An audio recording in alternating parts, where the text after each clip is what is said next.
The morning sunlight flooded through the cafe windows like a spotlight, landing directly on the men who had just stepped inside, a tired, overwhelmed single father named Adam who looked like he'd aged 10 years in the past too.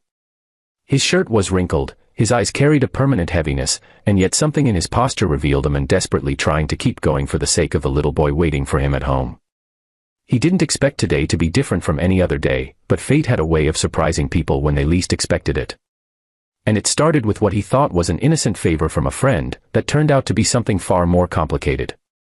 Before he knew it, he was walking toward a woman sitting alone by the window, a woman who couldn't hear him, couldn't stand, and couldn't speak, or so he thought.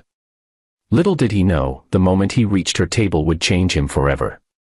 Backhand index pointing right. If you believe in kindness, second chances, and the power of unexpected connections, please like, comment, share, and subscribe to Kindness Thread. Your support keeps these stories alive.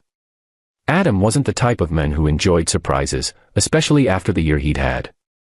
Losing his wife suddenly had shattered him, leaving him with a 3-year-old son who didn't understand why mommy wasn't coming home. Adam had tried therapy, support groups, and long lonely nights of talking to a photo frame, but nothing stopped the suffocating guilt. He believed he had failed his wife, failed his family, failed himself. So when his coworker insisted he go on a blind date, just to breathe a little, he reluctantly agreed, hoping maybe a distraction would help him carry the weight he'd been dragging for so long. He had no idea that his coworker had left out one massive detail: the woman he was meeting, Emily, was both deaf and paralyzed from the waist down. When Adam arrived and saw her sitting quietly, her hands resting gently on her lap, her wheelchair neatly tucked under the table, he froze with confusion.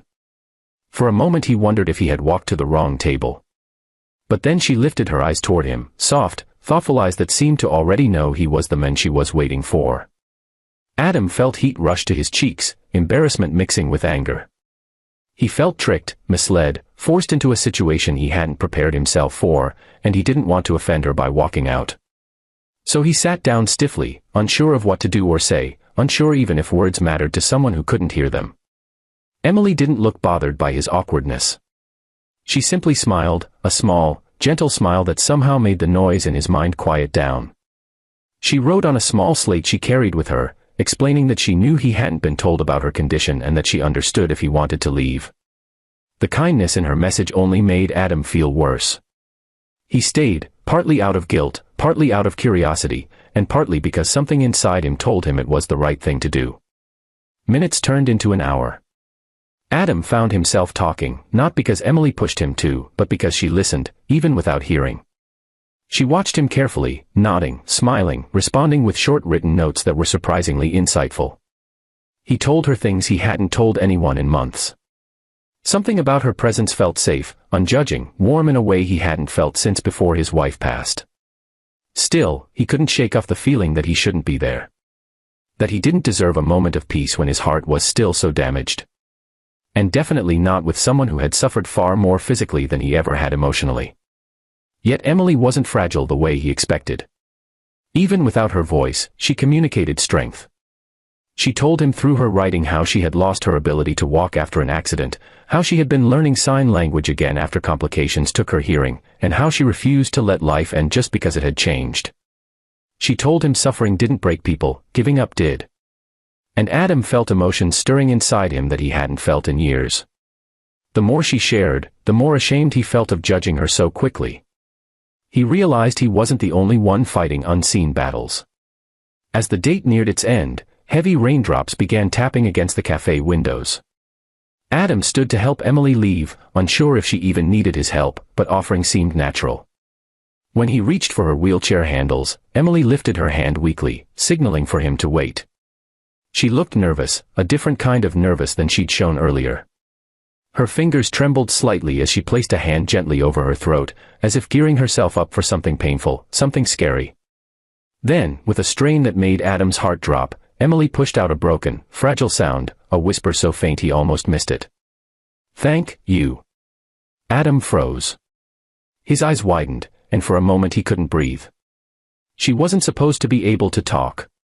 She struggled immensely just to form the words, but she was trying, for him. Emily had spoken her first words in 2 years. Tears pooled in Adam's eyes, blurring everything around him. He knelt beside her, feeling a wave of emotion crash into him, guilt, gratitude, awe. This woman, who had been through more pain than he could ever imagine, had found the courage to use what little voice she had just to thank him for staying when he almost didn't. Inside that moment, Adam felt something healing inside him, something he thought was permanently broken. He realized that maybe he wasn't as alone as he believed. Maybe he wasn't as lost. Maybe life still had room for unexpected miracles. They sat there in silence, Emily wiping her eyes while Adam wiped his own. A silence that didn't need filling. A silence that spoke more than words could. They left the cafe together, the rain easing into a soft drizzle as if the world itself was calming down. Emily wrote that she hadn't spoken since her accident, that she had been too scared, too ashamed of how her voice sounded. But when Adam shared his story, something inside her told her to try, to speak, even if it hurt. Backhand index pointing right. If this story touched your heart even a little, please like, comment, share, and subscribe to Kindness Thread. Your engagement helps us spread more emotional and meaningful stories. Adam's life didn't magically fix itself that day. Healing wasn't instant. But he began visiting Emily again and again, not out of pity, but out of admiration. She became a quiet source of strength for him, and he became a gentle reminder to her that she wasn't alone either.